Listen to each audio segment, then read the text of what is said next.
नमस्कार दोस्तों, कैसे हैं आप सब लोग? स्वागत है आपके आज के सीरीज़ के इस नए वीडियो में।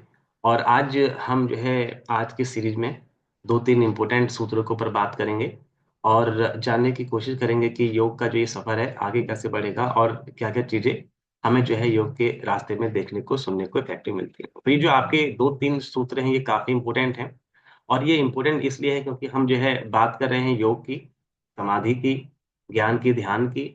तो ये जो आपका समाधि है, जो योग है, ये सिद्ध कैसे होगा? और जो योग है, उसके विभिन्न चरण क्या-क्या होते हैं? हमने उनकी जो है इन वीडियोज़ में पिछली वीडियो में बातें करी हैं। तो आज की इन वीडियो में हम ये जानने की कोशिश करेंगे कि भई ये जो आपका योग है, ये सिद्ध कैसे होगा? हालाँकि पिछले 2 सूत्रों में हमने बात कर रखी है नॉर्मली कि असंप्रज्ञात समाधि या फिर जो समाधि की अंतिम अवस्था है, उसको जो है कैसे हम प्राप्त कर सकते हैं, उसके क्या-क्या तरीके हैं। लेकिन अभी जो है आज के सूत्र में हम कुछ और जो है चीज़ों के ऊपर बात करेंगे, जो आपका शीघ्र समाधि को प्राप्त करने का एक उच्चतम और सबसे उत्तम साधन है। तो दोस्तों स्टार्ट करते हैं आज की वीडियो को और जानने की कोशिश करते हैं कि वो इफ़ेक्टिवली क्या है। तो आपको याद होगा दोस्तों, हमने पिछली वीडियो में ये बात की थी, ये हमने समझा था, जाना था कि जो हमारा योग है, ये असंप्रज्ञात समाधि है, इसको हम जो है कैसे प्राप्त करेंगे और उसका जो है अच्छा साधन माध्यम इफ़ेक्टिवली क्या है? तो जो एक आम इंसान है, वो कैसे असंप्रज्ञात समाधि की अवस्था को प्राप्त कर सकता है? तो इसमें जो सूत्र 21 और हमने 22 की बात की थी कि तीव्र संवेगानामासन यानी कि जो योगी जिसको तीव्र अभिलाषा है, जिसको तीव्र इच्छा है, जिसके पिछले जन्म के जो संस्कार हैं वो जो है जागृत हो रहे हैं, एकाग्र चित्त की वृत्ति जो है जागृत हो रही है। तो इस तरीके से अगर किसी को तीव्र संवेग अधिमात्र उपाय अगर है, तो वो जो है तीव्रतम समाधि को प्राप्त कर लेगा। तो एक तो हमारा ये जो है तरीका था, फिर एक उपाय ये था। इसके बाद अगर हम बात करें, हमारा जो सूत्र 2 है, ये थोड़ा-सा हमें ये बताता है कि भी जो अलग-अलग तरह के योगी हैं, अलग हर किसी योगी का अपना-अपना इंटरेस्ट हो, किसी का ज़्यादा हो, किसी का कम हो, किसी का मीडियम होगा। तो इसमें हमें ये बेसिकली बताते हुए तीव्र संवेग वाले जो योगी होते हैं, यानी कि जिनको काफ़ी स्ट्रॉन्ग इंटरेस्ट है, जिनके जो है पिछले जन्म के संस्कार प्रबल होने लगे हैं, तो उनके लिए जो है फर्दर सब कैटेगरीज़ कर रखे हैं, जिसको हम मृदु, मध्य और अधिमात्र के नाम से जानते हैं। तो यानी कि जो आपका सबसे ज़्यादा तीव्र संयोग जिसको होगा, जो बिल्कुल हाईएस्ट वन जिसका ललक होगी, जिसका इंटरेस्ट होगा, उसको जो है समाधि यानी कि असंप्रज्ञात समाधि जो है सबसे शीघ्र जो है फलित होगी। लेकिन हम अगर आज की बात करें, आज के सूत्र की, आज का सूत्र ये सबसे ज़्यादा इम्पोर्टेंट है, क्योंकि ये बेसिकली उस साधन की बात कर रहा है जिससे समाधि जिसे असंप्रज्ञात समाधि जिससे योग का जो परम लक्ष्य है, सबसे आसानी से, सबसे ज़्यादा शीघ्रतम तरीके से आपको प्राप्त होता है। इस सूत्र जो है ये काफ़ी इम्पोर्टेंट है और अगर हम बात करें ये सूत्र नंबर 23 है और ये सूत्र हमें कहता है कि ईश्वर प्रणिधानद्वा। तो ये सूत्र हमें बताता है कि ईश्वर प्रणिधान से शीघ्रतम समाधि का लाभ होता है।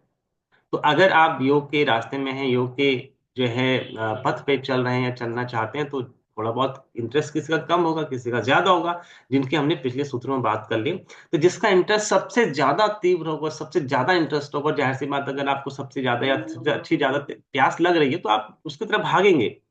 तो सेम चीज़ जो ये आपका जो है अगला सूत्र यानी कि जो 23 सूत्र नंबर 23 है, ये जो है उससे भी कहीं आगे का माध्यम है। तो अगर आप इस सूत्र के माध्यम से बात करेंगे तो इसका मतलब है कि ईश्वर प्राणिधान से शीघ्र समाधि का लाभ होता है।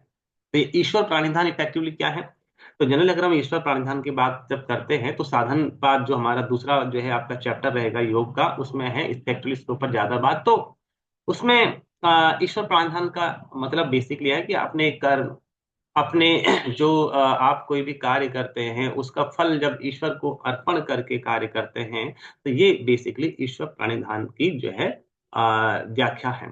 तो मेरे ख्याल में आप लोगों ने गीता का श्री कृष्ण में जो गीता में श्री कृष्ण ने उपदेश दिया है, उसको तो आपने सुना होगा। अब आप मोस्ट प्रोबेबली शायद आप समझ रहे होंगे, शायद मैंने पहले की वीडियो में कहा था कि ये जो आपका गीता है, ये जो है एक योग और सांख्य का बहुत ही बढ़िया ग्रंथ है।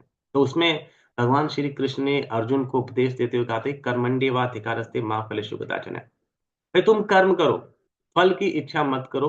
तो तुम अगर कर्म जो है करते हो और उसको कर्म को ईश्वर को अर्पण करते हो, उसके फल को ईश्वर को अर्पण करते हुए कर्म करते हो, तो ये आपका ईश्वर प्रणिधान का जो है एक एग्जाम्पल है।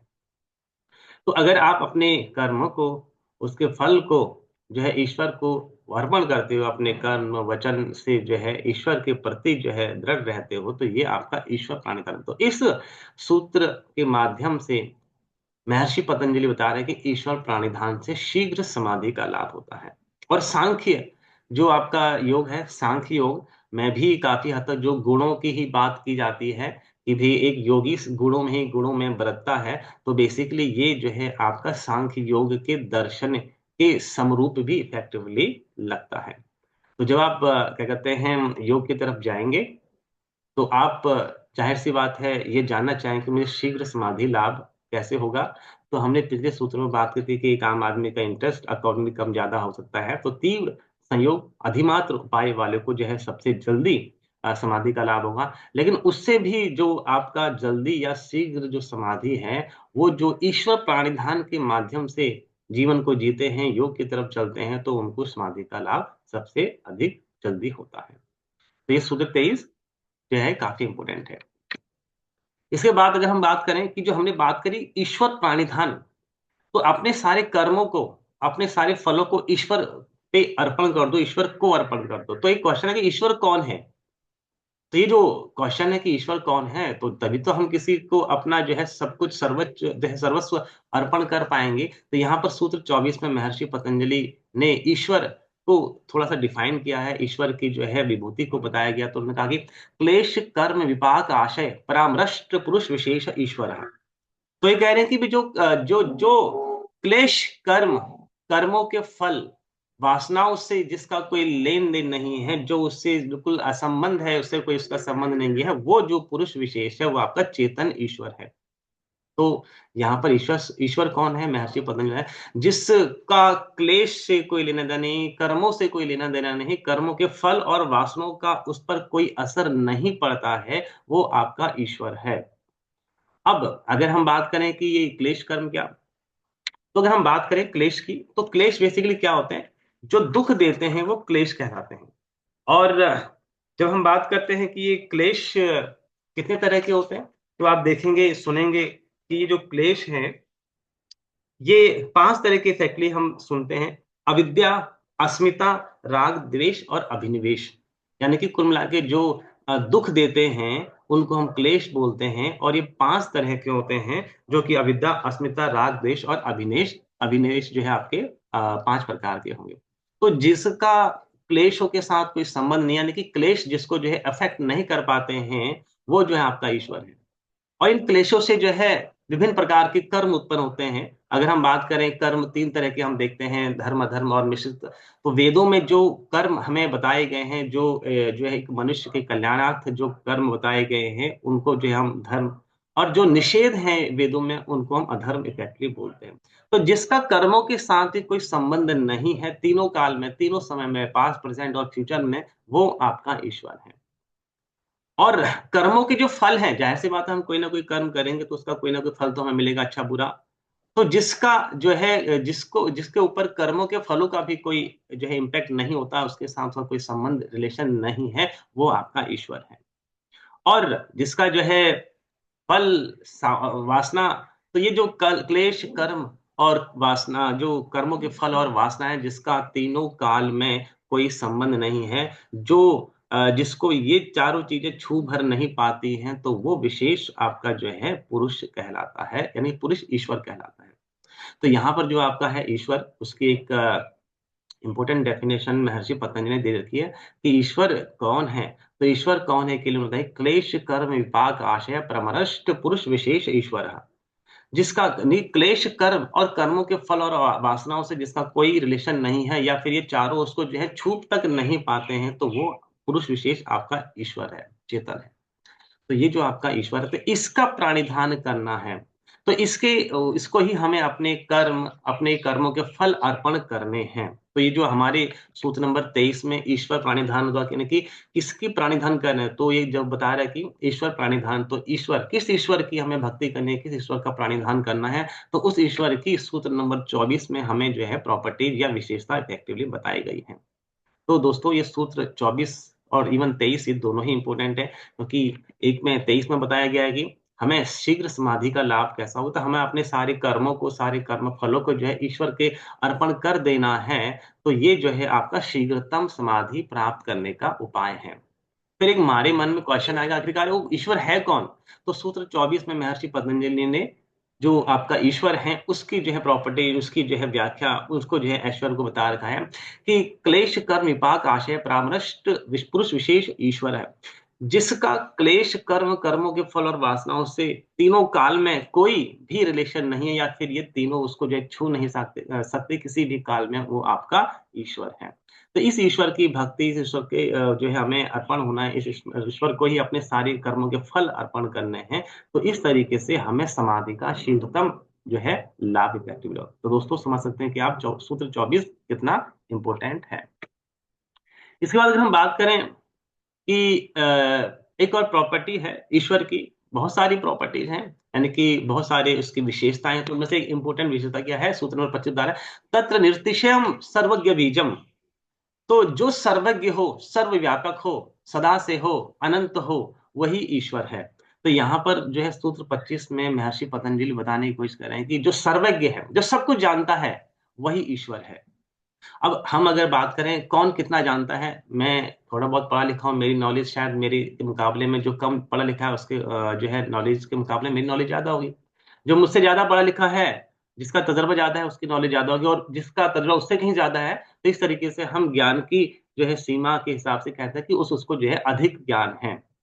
लेकिन ये जो अधिक ज्ञान ज्यादा होते होते, बढ़ते बढ़ते बढ़ते जब एक सीमा तक पहुंच जाएगा, जो है आपका लिमिट लेस या लिमिट तक पहुंच जाएगा, तो जिसको उस लेवल की नॉलेज होगी, जो एक्सट्रीम वन की, जिसकी पराकाष्ठा की जो नॉलेज होगी, वो आपका ईश्वर है। तो यानी कि ईश्वर जो जो जो सब कुछ जानता है, जो सर्वज्ञ है, सर्वव्यापक है, तो वो जो है आपका ईश्वर है। तो यहाँ पर जो इस सूत्र में बताने की कोशिश कर रहे हैं महर्षि पतंजलि कि जो सब कुछ जानता है, सर्वज्ञ है, वो जो है इफेक्टिवली ईश्वर है।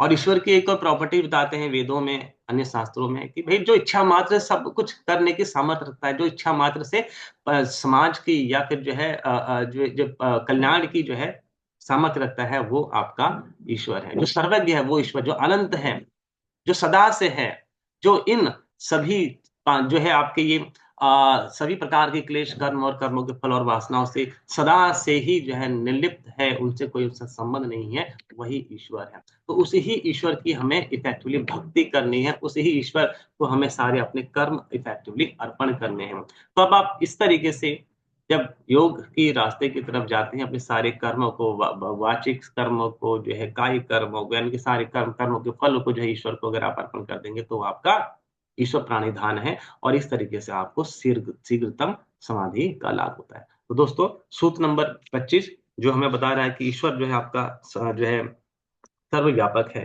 अब इसके बाद ईश्वर की बहुत सारी जो है विशेषताएं हैं, प्रॉपर्टीज हैं।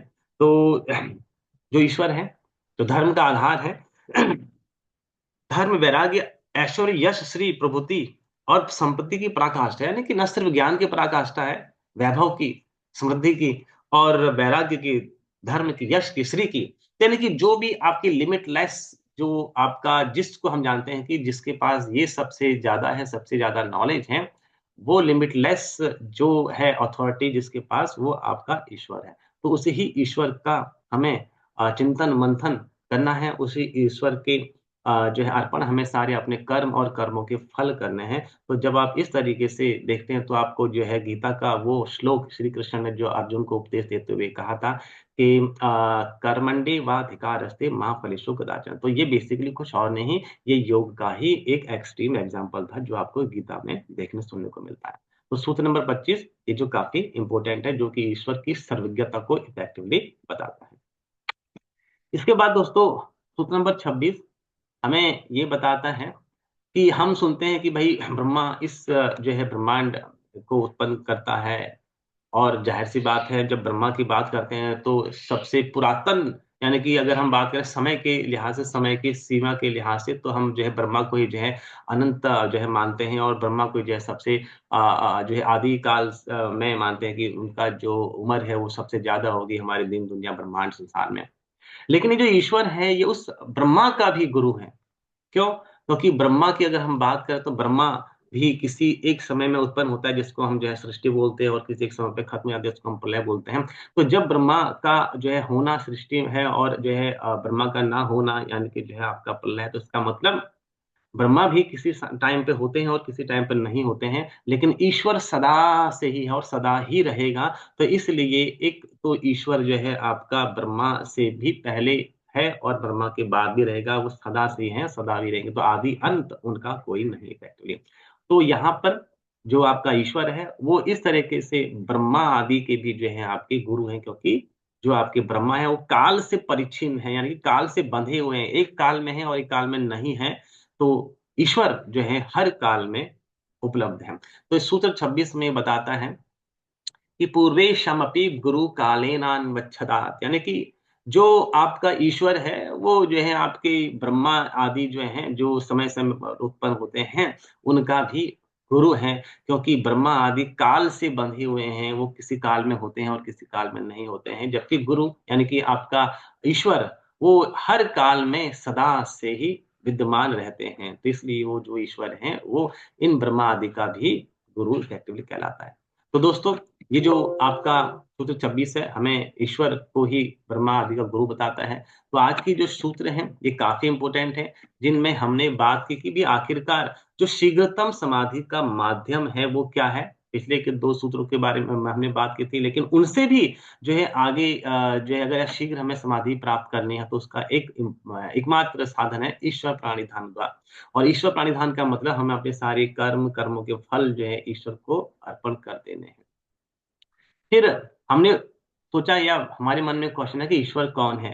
तो यहाँ पर महर्षि पतंजलि ने सूत्र 24 में डिफाइन किया कि ईश्वर कौन है? जिसका क्लेश कर्म, कर्मों के फल और वासनाओं से कोई संबंध नहीं है, किसी भी काल में जो है वो आपका ईश्वर है। तो उसी ही ईश्वर के हमें चिंतन-मंथन और उसी ईश्वर के जो है अर्पण हमें करने हैं अपने सारे कर्म और कर्मों के इफेक्टिवली फल।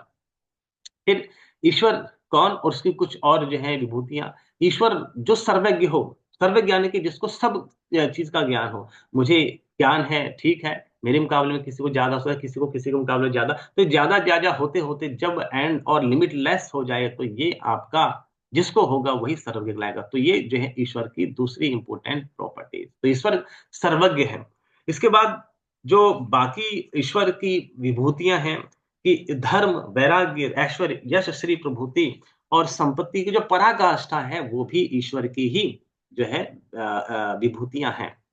तो जब आप बात करते हैं ईश्वर कौन है, तो अनंत, अविकारी और सदा से जो आपको मिलता है या रहता है, समय भी उसके सामने कुछ नहीं है, काल भी उसके सामने कुछ नहीं है, ब्रह्मा आदि का भी वो एक्चुअली गुरु है, तो वही आपका ईश्वर है। तो आज के इन सूत्रों में हमने कुछ इम्पोर्टेंट सूत्रों के बारे में बात करी और मोस्ट प्रोबेबली अब आपको शायद समझ में आ गया हो कि ईश्वर कौन है, किस तरीके से हमें प्रणिधान करना है और हालाँकि ईश्वर प्रणिधान के बारे में अभी हम आने वाली वीडियो में और विस्तार से बात करेंगे इसका मतलब है। तो दोस्तों आज की वीडियो में इतना ही, फिर मिलते हैं। नमस्कार।